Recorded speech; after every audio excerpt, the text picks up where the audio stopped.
Out of mind, but not out of sight. Many European countries are experiencing a surge in new COVID-19 infections.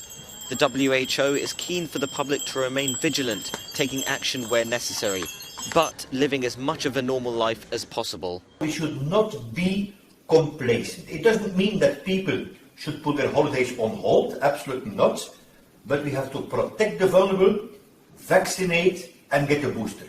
In countries where there's a sharp increase, it makes sense in crowded, closed settings with not a good ventilation to wear a mask to protect each other.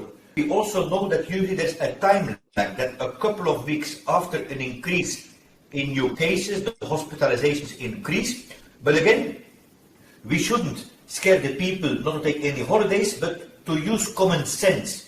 The pandemic has already had a significant impact on Europeans' mental health. Dr. Kluge is now worried that the economic and social effects of the war in Ukraine may be compounding an already bad situation. Our European region has not been confronted with such a large-scale war since the Second World War, and people are anxious. They're also anxious the impact on themselves, because we see that it becomes more and more difficult for people to pay for their fuel, to pay for some basic things. So the politicians have to take this very, very serious and focus on the most vulnerable in our society, because already during the COVID-19 we saw social fractures and then political extremism.